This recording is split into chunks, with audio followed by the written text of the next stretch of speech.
Okay, hey guys. We are going to be going over interpersonal introductions, such as greeting people, starting to get to know people in different situations. My name is Danielle Moody. My name is Noel Montenegro. My name is Joshua Amaya. And we also will be joined by Katia Rojo. So let's get started. So the types of introductions we're going to be going over are workplace discussion, coworker introductions, peers, short-term peers, relational romance, long-term friendships, family, introductions in cultural context, and political introductions. Okay, so going over introductions in the workplace, this is very common sense stuff right here. So make a good impression to your coworkers. So obviously you want to say your name when you introduce yourself, have your hand out, shake their hand, the typical things that you would when you introduce yourself to somebody. You don't want to have very clammy hands or any weird hand motions, if that makes sense. So not like a limp hand where it's out there, not any force to it, and you don't want to shake it really hard because then you might be seen as more dominant, or it might just hurt the other person. You don't really want that. Since it's your first impression, you want to make sure it's your best one, especially since you're going to be working with these people for a decent amount of time, depending on how long you plan on working there. And then reciprocating the conversation. So when you introduce yourself to somebody, make sure that you reciprocate the conversation back to them. So if they ask you, "Oh, where are you working at?" or "What are you going to be doing here?" make sure you put that back to them, so you get to know each other more, and you can build a relationship between them. You can see the relationship between you two, and then state the relationship between the jobs. Obviously, you just want to know where the other person's working at. So if you have a question when it comes to different things, so let's say I'm a new hire and I'm working at a different position and I'm introducing myself to the head of HR. You want to state the relationship between the jobs. So if in the future, if you have any issues when it comes to HR, you want to make sure that you go to them because you already know that they're the head of HR and you can easily solve the problem if you go to them. So workplace discussion, this is also very self-explanatory here. So keep the conversations very business appropriate. Just make sure it's nothing really vulgar or anything like inappropriate. Obviously, when these coworkers will be your friends, so it'll get more loose the more you guys get to know each other. So obviously, as long as it's workplace appropriate and no one can really get hurt by the conversation, it'll be fine. Just I would like to say talk to them like if you're talking to your grandparents, you wouldn't really want to say anything to your grandparents that you would say, you know what I mean? So just make sure everything's very appropriate. Interact with them, coworkers appropriately. Same thing, just make sure the conversation is appropriate. Not very any like sexual touching, nothing like that. Very friend like touching, if anything like that. Just make sure everything's very appropriate. And then no controversial topics in the workplace. Very easy one. So no one really likes any controversial topics in the workplace. So like politics. While it's okay to talk about it, it can lead to very intense and heated conversations with coworkers that can not be repaired, and it might damage the workflow in the future. And then HR might get involved, or any other factors might get involved to make sure that it can be resolved. So you don't really want that to happen, especially if you have a good relationship with the coworkers. You don't want anything like that to happen.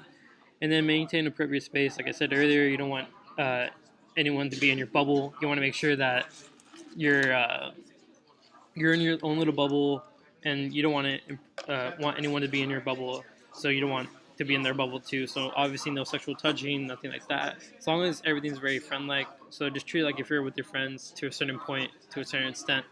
So yeah. And then next we're going to Katia. Hello everyone, my name is Katia Rojo and today I will be talking about the proper way of introducing ourselves to our peers and to those people that we might have a romantic interest in. So before I start talking about the ways to effectively introduce yourself to a peer, it's important that we first define who and what a peer is. A peer can be defined as someone who is the same age as you, has the same social status as you, or simply someone who is on your own level. The relationship with our peers can also be described as a short-term friendship. And because of this, the way that you introduce yourself to a peer is going to be different than the way that you would introduce yourself to someone who you wish to establish a long-lasting friendship with. Of course, the way that my grandmother introduces herself to her peers is going to be different than the way I introduce myself to my peers. So it's important to take into consideration age and other cultural aspects. But here, I will focus on how college students can effectively introduce themselves to their peers. First things first, someone has to take the initiative to walk over to the other person and greet them. And we're going to pretend that this person is you. As you approach the person, try to keep a smile on your face, not a super big and fake grin, but simply a casual smile. Once you get close to them, make sure to give them a proper greeting. Most college students in the United States prefer to shake hands, but some organizations, for example, fraternities and sororities, also use hugs to greet their peers. After greeting them, make sure to maintain eye contact. Don't be creepy about it. Simply maintain enough eye contact where the other person knows you are paying attention to what they are saying. Engage in small talk. This is where your typical questions of "what's your major?" and "where are you from?" come in. It's okay to not have super deep conversations, as this is the first time you are meeting this person, and your goal is to simply make a friend in class, not a friend for life. It sounds mean, but we do this all the time. Throughout our lives, we have seasonal friends who many times only become our friends because we see them often, for example, in school or work. Again, because your goal is to make a seasonal friend, you want to make a good impression. So watch out to not talk too much and let the other person engage in conversation as well. The way we end the conversation is very important and will probably be what sticks in the other person's mind most. So try to end the conversation gracefully with, "It was nice meeting you," or "I'll catch you later," or "See you next time in class." If you follow these steps when introducing yourself to your peers, you will be able to maintain a friendly relationship with them. Now, this next section is my favorite. How to introduce yourself effectively to a person you might be romantically interested in or attracted to. In other words, how do you introduce yourself to your crush without embarrassing yourself? You will follow some of the same guidelines that we just went over in the how to introduce yourself to your peers. After approaching your crush while keeping a smile on your face, remember, a natural smile, not a creepy fake grin, you of course want to either shake hands or hug, depending on the cultural traditions of the person. You can then proceed to say your name and ask them theirs. You can say something like, "Hi, I'm Katia, and you are?" Make sure to maintain eye contact, as you definitely want to let them know that they have your undivided attention. You can then engage in conversation, but unlike the typical boring small talk, you will want to ask open-ended questions or perhaps try to bond over hobbies and similarities. While you are talking, it's okay to laugh and smile often if the conversation allows you to. This will send a signal to the other person that you are enjoying the conversation, and it will help ease any tension or awkwardness. As you are talking, make sure you watch out for the nonverbal cues the other person might be sending. Either they will be engaged in the conversation, smiling back and maintaining eye contact, or they could be looking around or messing with their hair, etc., meaning they are either nervous or they have lost interest in the conversation. It is important you pay attention to this, as you do not want to hold them too long and cause them to grow annoyed or bored.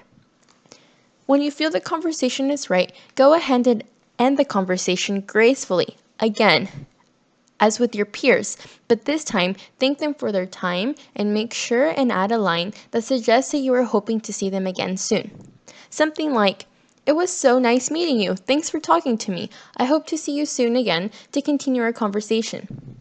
And if these steps are followed, you will increase your chances of having made a good first impression with your crush and later proceed into building a deeper friendship and eventually a committed romantic relationship. Yeah, so my name is Noel Montenegro, and I'm going to be talking about a couple things. The first being long-term friends and how they tend to interact and generally greet each other. The first thing that we have to realize is that with long-term friends, no matter if it's long-term or short-term, that it will vary depending on the cultural context. And even though this is not something that close friends need to be educated on because it's something that's usually intuitive, it's good to understand so you can at least see how other people interact around the world so that you might not be confused or be anxious because of the uncertainty that you feel. So, for example, when long-term friends in China meet, they have it's a little different. Unlike in Western societies, the handshake was actually not introduced to China until the beginning of the last century, and still it's still not even a common practice. Furthermore, hugging is a lot more seldom. It's done within long-term friendships, but it's much more seldom than it is here in the United States. Furthermore, traditionally, a greeting that you would see like long-term friends do, perhaps they haven't seen each other in a while, that they will greet each other with a bow and they will cup the right hand over their left while raising both their hands together slightly. Now, the raising of the hands is supposedly something that is only done rarely in ceremonial greetings, such as, if you haven't seen the friend in like years and years, but bowing slightly is still a very acceptable way to show respect to other people. Furthermore, one thing that we don't do in the United States is that, thankfully so, is that in China they frequently give gifts to people if they are visiting a friend. The next one I kind of want to talk about was Switzerland, and Switzerland is also a little bit different than the United States because when they greet people who they are good friends with, they come up to them and they give 3 kisses on the cheek, starting with the left, and then the right, and then back to the left. And this mostly holds true only for males and females when they greet, and females and other females. When two men greet, they usually do not greet each other with the 3 kisses. Young people, however, may greet each other in a much less formal way, giving each other like a hug or a big kiss on the left cheek only. The last country I want to talk about was actually a slew of countries, and that is the Arab countries. What I found interesting about them is that close male friends or colleagues hug and kiss both cheeks, and they shake hands with only their right hand, but with only the right hand for longer, but less firmly than in the West, for example.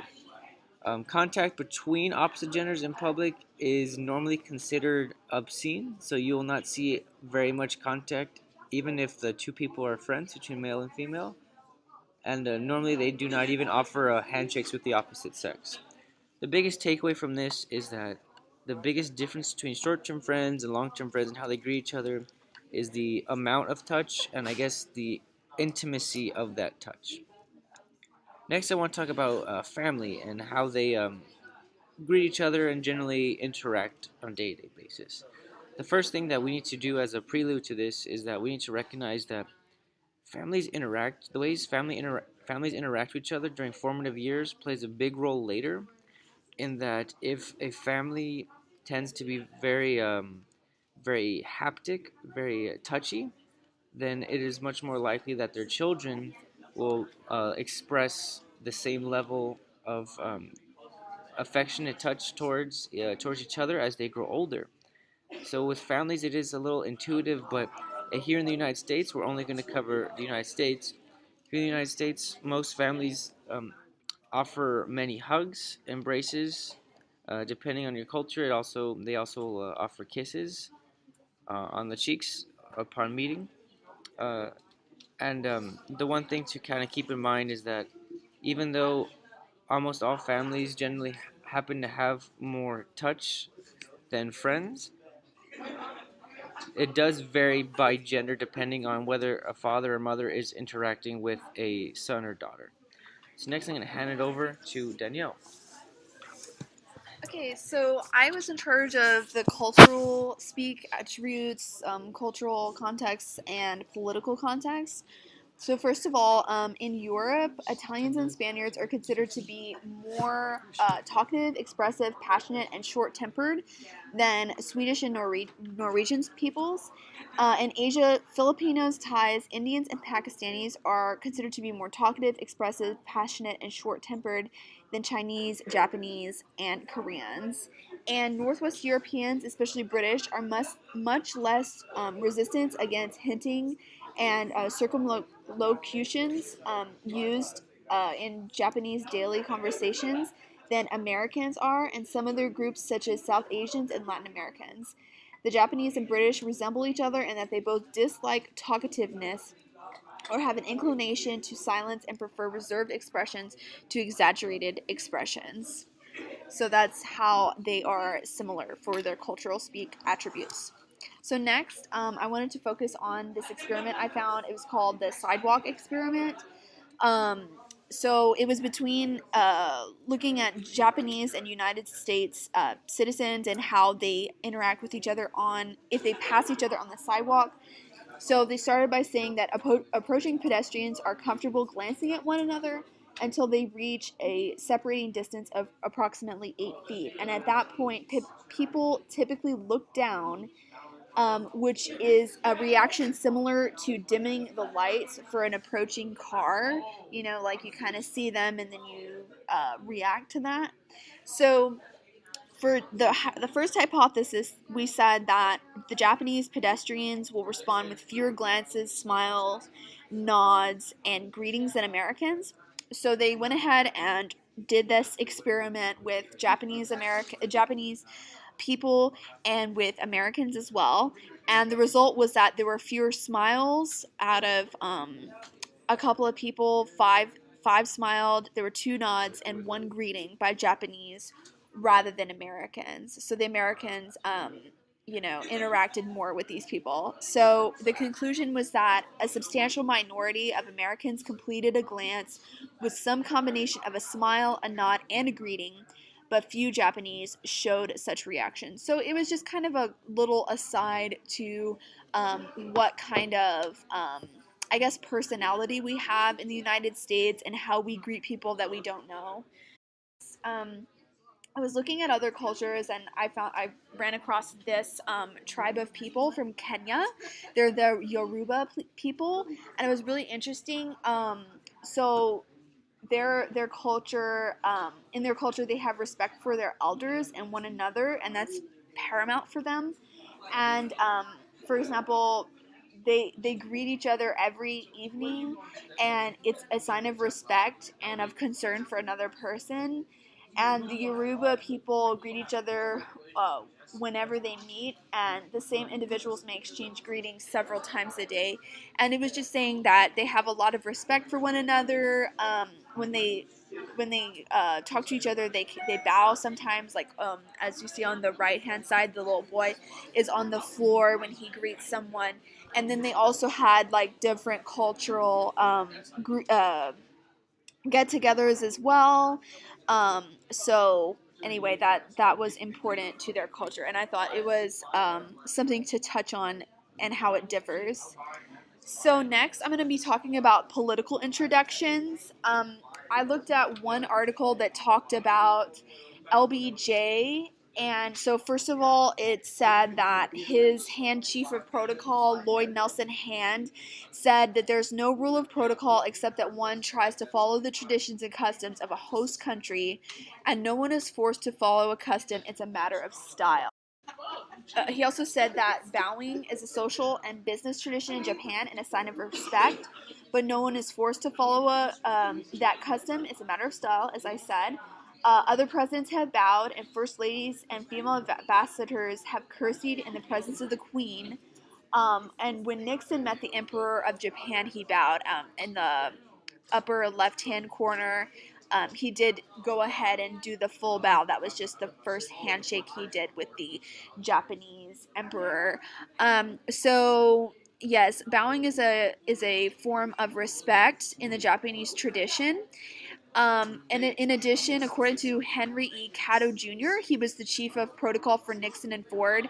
The heads of state do not have to engage in bows to one another um, to show this uh, obedience to a fellow head of state is sometimes a mistake. He was just saying that he was arguing that just because it's a tradition and a cultural thing, it doesn't exactly mean that someone has to bow bow down to a different culture, so to speak. Like, just do your thing and be respectful, and that's what counts. So for England, as I mentioned, people bow when they meet the Queen. We have a picture here of someone of royalty bowing to her. And then in the United States, we use handshakes in political situations. And there's other times when, like, a president will bow to the Japanese emperor in Nixon's case.